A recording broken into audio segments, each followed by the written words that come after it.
one of our favorite images from our workshop in 2022.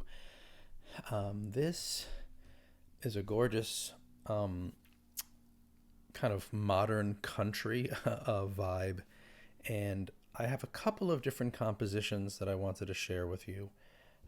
Now, the cool thing about shooting with my system, with the Phase 1, is I really have a lot of post-production cropping and zooming in kind of options after the shot is even completed, right? So my primary composition is this, and I may deliver to my client several different versions. Now, depending upon the system that you're using, you probably also have opportunities to crop in and get tighter and zoom in. I mean, the sky is almost the limit to a degree with a camera system like this, at 150 megapixels, because for the most part, if you're very kind of sensitive to areas of focus, you can get away with cropping and zooming because you've maintained sharpness from front to back, hopefully, and you have kind of options. Sometimes designers want asymmetry. Sometimes a builder might want a bigger photo. An architect may want a vertical for a magazine cover. You get the idea. So in this particular lesson, we're not going to really be focusing so much on these aspects of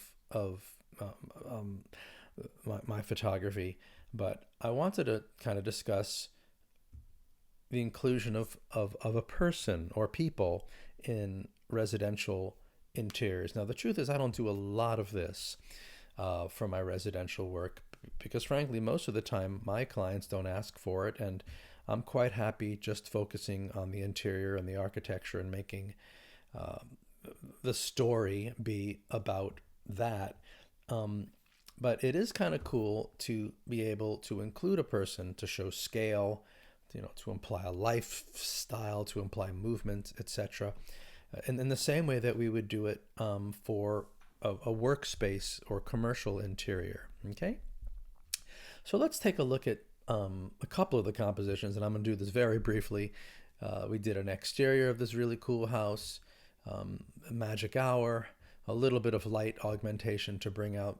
These were very, very dark, except for the path here. It was a pretty dark exterior at night, and so we had to add all these lights to kind of bring it to life. We also had, honestly, which is one of my favorite images of this particular workshop, the shot of the fireplace, and we kind of turned it around and shot the fireplace as well. And then we got a couple of pictures of the kitchen. Again, you'll see the same kind of strategy involved, where I'm using the same composition to create multiple crop opportunities for us. But today, for this tutorial, seeing as I really wanted to focus on one of these images for you. Excuse me. I wanted to work on this one because, again, mostly because we've included this lovely blurred person just to kind of help bring the image to life in a way that none of my other photographs can. So let's take a look here inside of Capture One at the raw picture.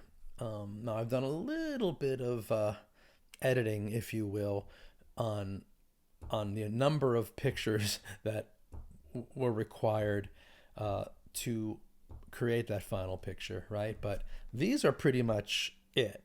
In other words, if you look here at the number, this is 844, then there's 853. So I've skipped a few, but not many.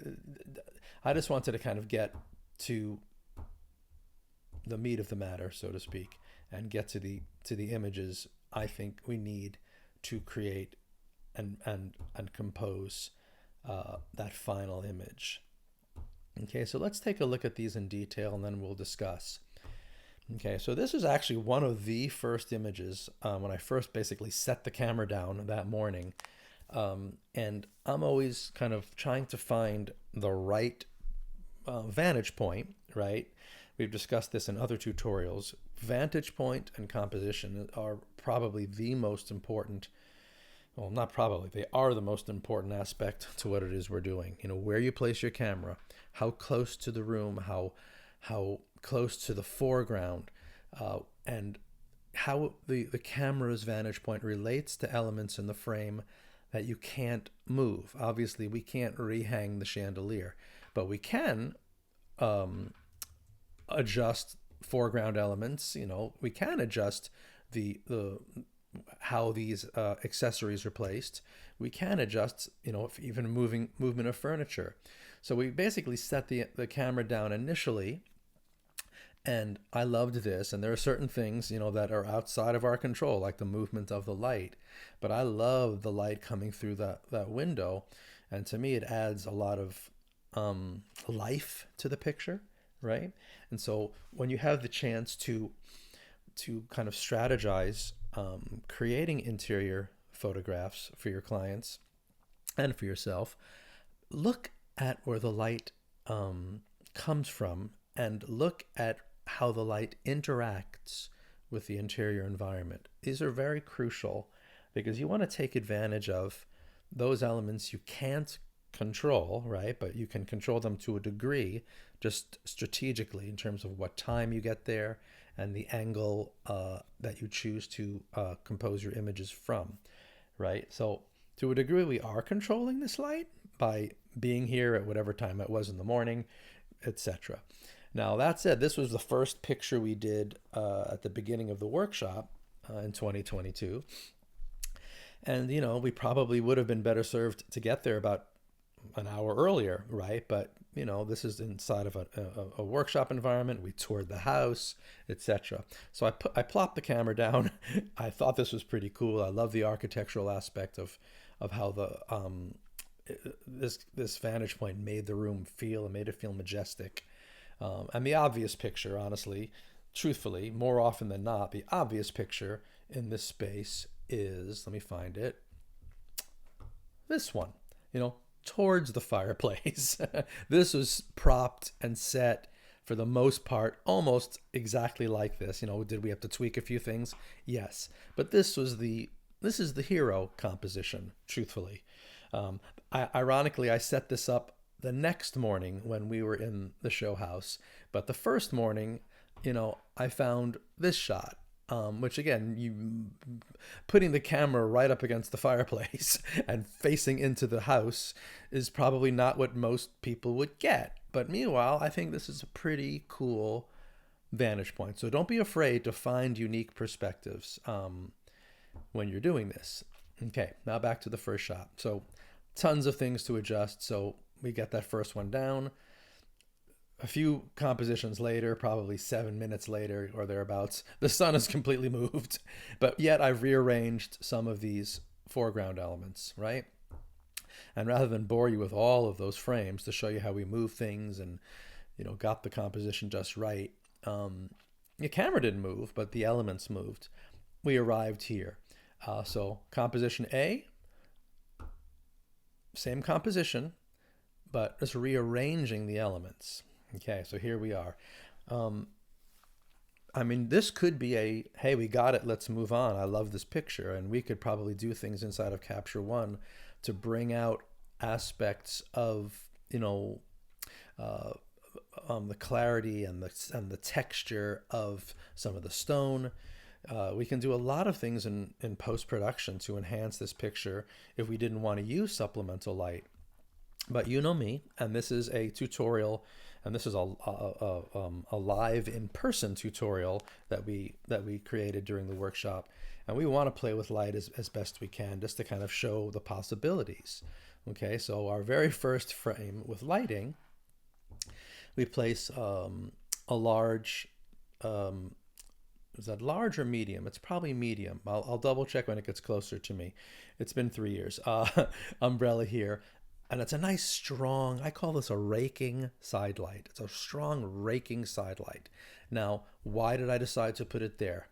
Well, if you look back at the original photo, the light was in fact streaming in from left to right, giving us these beautiful, shadows and this lovely angle of the of the shadows, which I, have become my signature, and I love them. I try to find these little moments wherever I can. And so here we have some sort of an emulation of that angle, and we're going to shape that and put that in, right? So that's the first layer.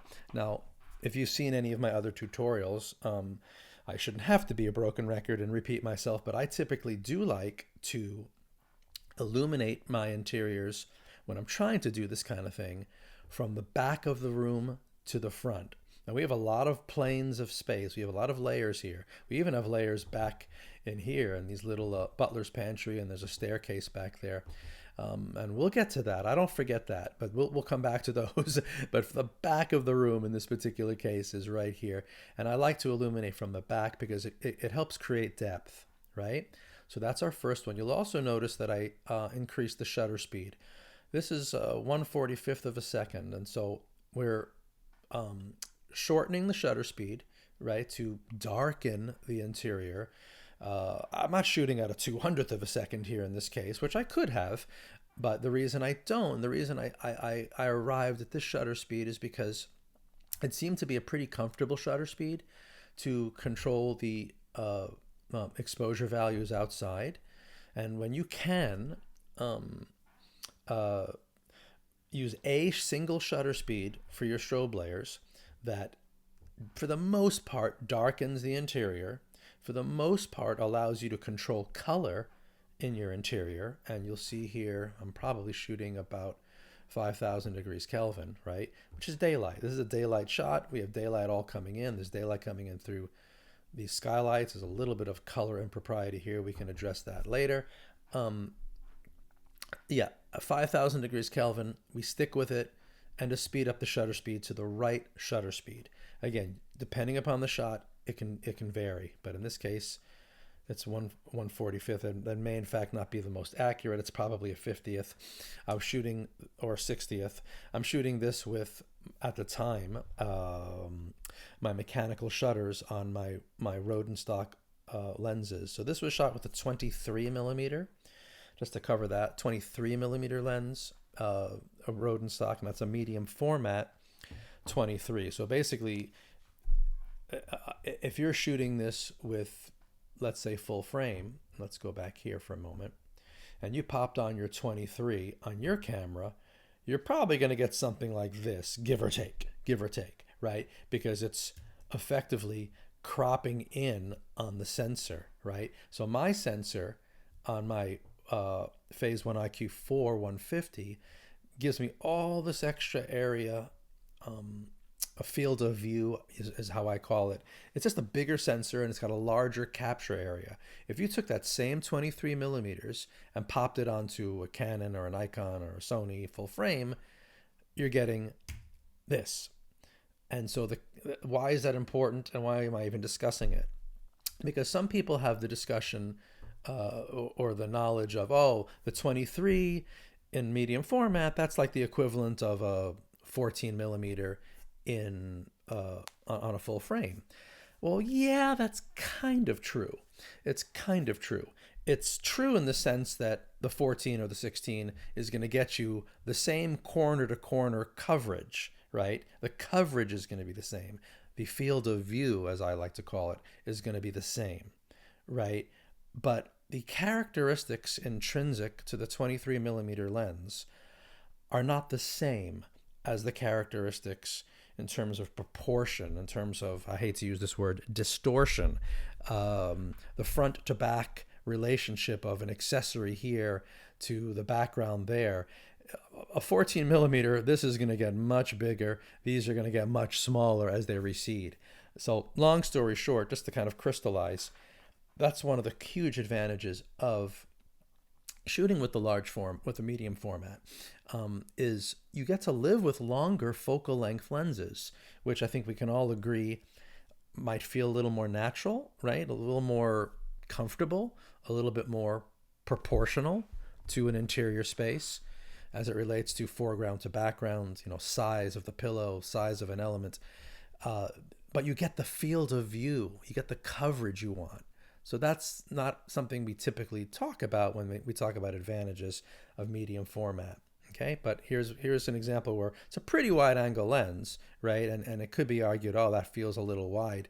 Trust me, it would feel significantly wider if I put a 14 millimeter on to capture all of this data. Okay, let's get back to this good stuff. So here's light, light pop number 1 for my light layer. Again, bringing out all that texture and all that, I call it crunch, all that crunch in the stone. I'm not doing any cheating. I'm not doing any processing tricks by adding clarity or structure to enhance that crunch. This is just straight lighting, okay? And we could talk about doing those types of things inside of Capture One. We can talk about doing those types of things inside of Capture One in another tutorial. But for now, this is more of a demonstration of how lighting and angle of light and shutter speed help create texture and shape. Okay? My next frame, I'm bringing the light forward. And this transition from here to here is a subtle one, but you can see how things flatten out over here, and you can see how I'm getting a few more highlights on this crystal and the glass and the dining table. And again, I like to walk the lights forward. I love this kind of thing. This is, these are not accidents. You need to understand where your light's placed in relation to the subject, in relation to the objects inside the space. So you're going to create shape on the objects themselves, and you're going to create angles on the objects themselves. And this is all stuff that we can use or not use in post-production when we start to do our blending. Okay? I don't think I moved I guess I did move him a little bit and brought him a little bit forward. And now he's kind of backlighting these foreground elements. I love seeing stuff like this. This is not as pretty here. You got to be careful. But again, I'm walking the lights forward and walking the illumination to the foreground. Okay, and then we're walking it even closer. There are some things about this that I like. I mean, if you look at this one, for example, I like how we're getting a little bit more pop inside here, bringing out that kind of glistening quality to these accessories. And let's continue our journey.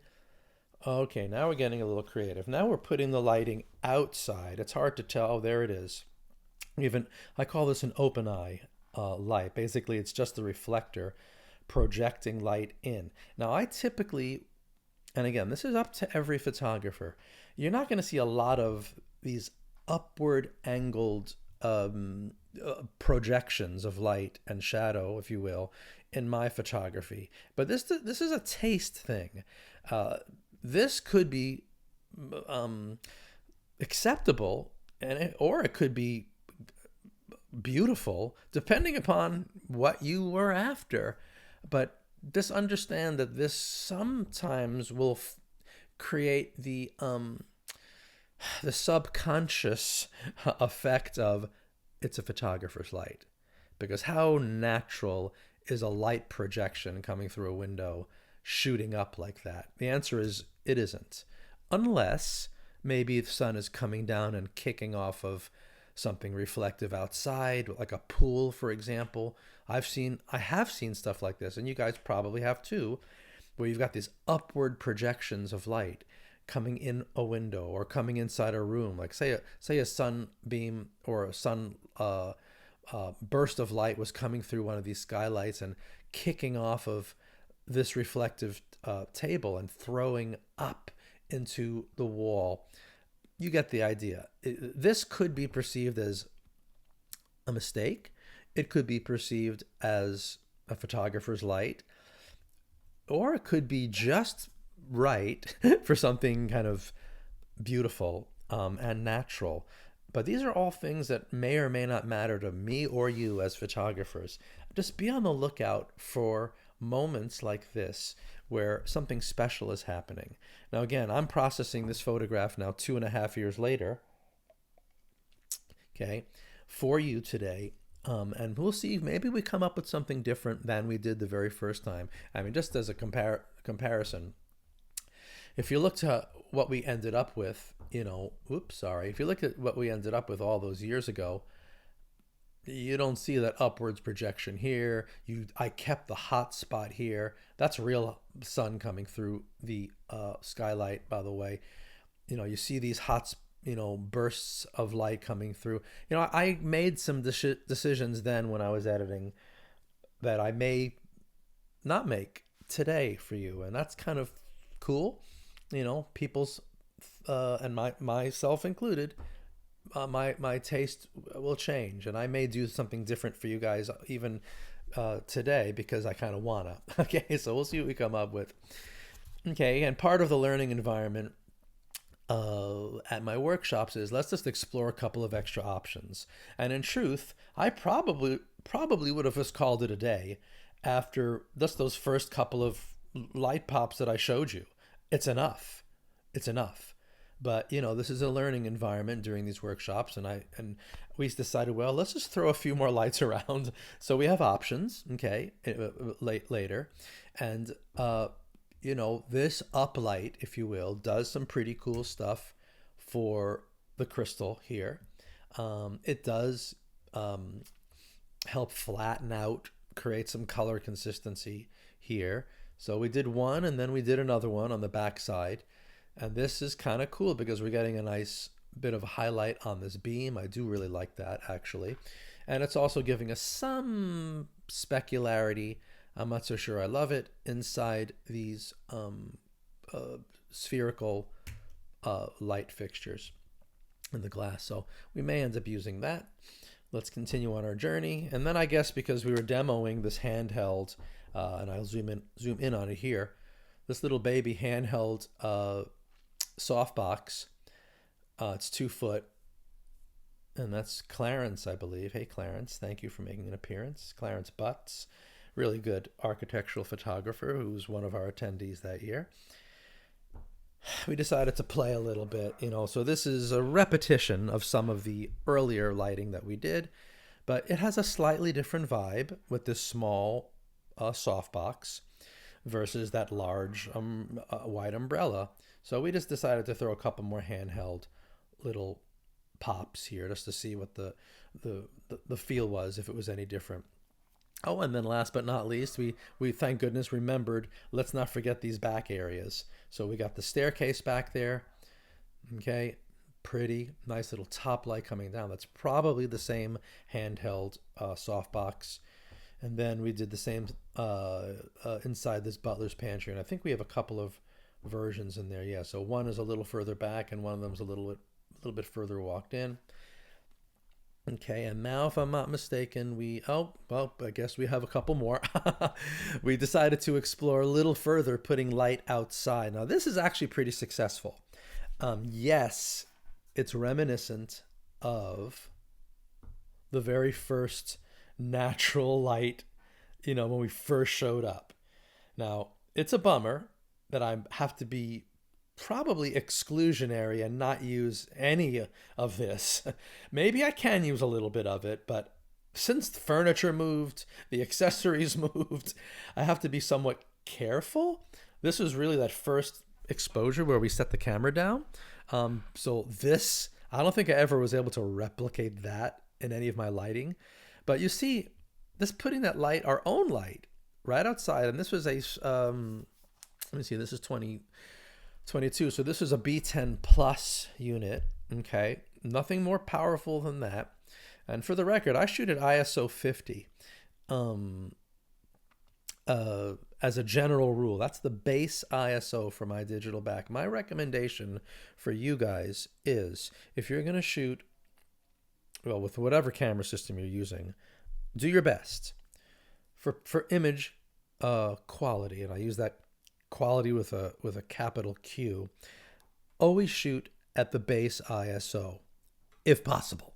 Obviously, there are circumstances where you might want to shoot at a high ISO. I get it. If you're on a tripod, you might say, well, Barry, why on earth would I want to shoot at a 200 or a 250 or a 400 ISO? My answer as it pertains to, quote, quality with the Q, you don't. Base ISO is always better for quality. However, I mean, this one simple example is shutter speed control. If you're shooting, again, on a tripod, I'm making that presumption, because clearly if you're shooting handheld sometimes on an interior or whatever, you might need to shoot at a higher base ISO, so you're not going to get motion blur.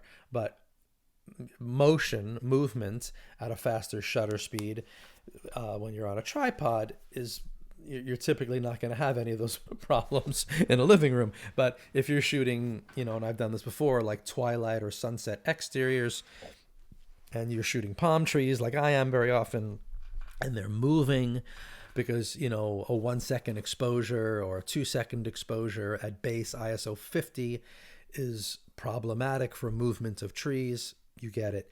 Then maybe you pop it up to a 100 or a 200, and now you can shoot a couple stops faster in terms of shutter speed, and that will be advantageous. But besides that, setting shutter speed aside, shoot at the base ISO if possible. Okay, long explanation. Sorry. So where were we? Oh, let's go back here. Sorry, guys. I lost my train of thought. And then after that projection up, look at that. We go right to our inclusion of a person. Now, I did shoot a bunch of these, to be fair, but just for the purpose, and I tend to ramble on at the mouth, for the purpose of this video, I am keeping it very simple, and I'm going with what I deem to be my favorite person walking. Okay, and if we can trust the shutter speed, this probably was close to accurate. Again, my mechanical shutters back then didn't have 1/10 of a second shutter speed, but this in fact may have been shot with, let me see, look in the metadata, with the electronic shutter to capture her. And let me see if I have an indication of it being captured with an electronic shutter.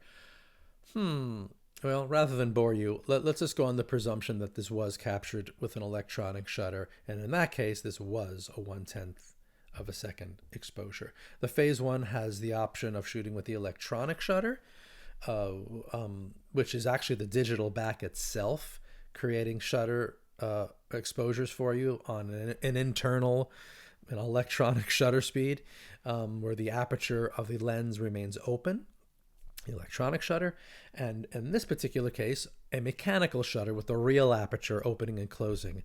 I have subsequently, in the past year, upgraded to all digital shutters for my lenses. So now all my lenses have shutters that open and close, but they're controlled digitally, which is very cool because I can fire them from my phone or an iPad, from my laptop itself, which I typically am tethered to. Okay, so here we are. That's the whole series. And so I want to put all this together for you, and we're going to do that in the next chapter.